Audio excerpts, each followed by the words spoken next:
नुकताच दृष्टीहीन महिलांचा पहिला T20 विश्वकरंडक स्पर्धा पार पडलेली आहे आणि अशा प्रकारची पहिलीची दृष्टीहीन महिलांसाठी विश्वकरंडक स्पर्धा म्हणजे हा वर्ल्ड कप होता आणि यामध्ये आपल्या भारताने दृष्टीहीन महिलांच्या पहिल्या T20 विश्वकरंडक क्रिकेट स्पर्धेमध्ये विजय मिळवलेला आहे. म्हणून ही जे घडामोडी आहे फार महत्वाची आहे. मग लक्षात घ्या, विजेता संघ कोणता आहे? भारत. उपविजेता संघ आहे नेपाळ. नेपाळवर 7 विकेटनं आपण विजय मिळवलेला आहे. सामन्याचं ठिकाण कोणतं आहे? तर भारत आणि श्रीलंकेमध्ये हा विश्वकरंडक स्पर्धा म्हणजे हे वर्ल्ड कप आयोजित केला होता.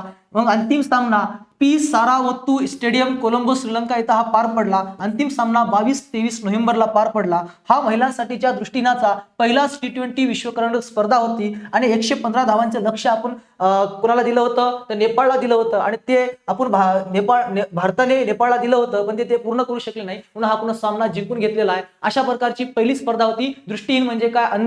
अंध महिलांच्या T20चा हा सामना होता. परीक्षेला आपल्याला अशा प्रकारचा प्रश्न येऊ शकतो की दृष्टीहीन महिलांच्या पहिल्या T20 विश्वकरंडक क्रिकेट स्पर्धेमध्ये कोणत्या देशाने विजय मिळवला? तो आपला भारत देशाने विजय मिळवलेला आहे. अशा प्रकारचा हा पहिलाच सामना होता. म्हणून ही घडामोड फार महत्वाची आहे. चला, अशाच प्रकारे नवनवीन घडामोडीसाठी आपल्या चॅनलला सबस्क्राईब करून ठेवा. तोपर्यंत धन्यवाद.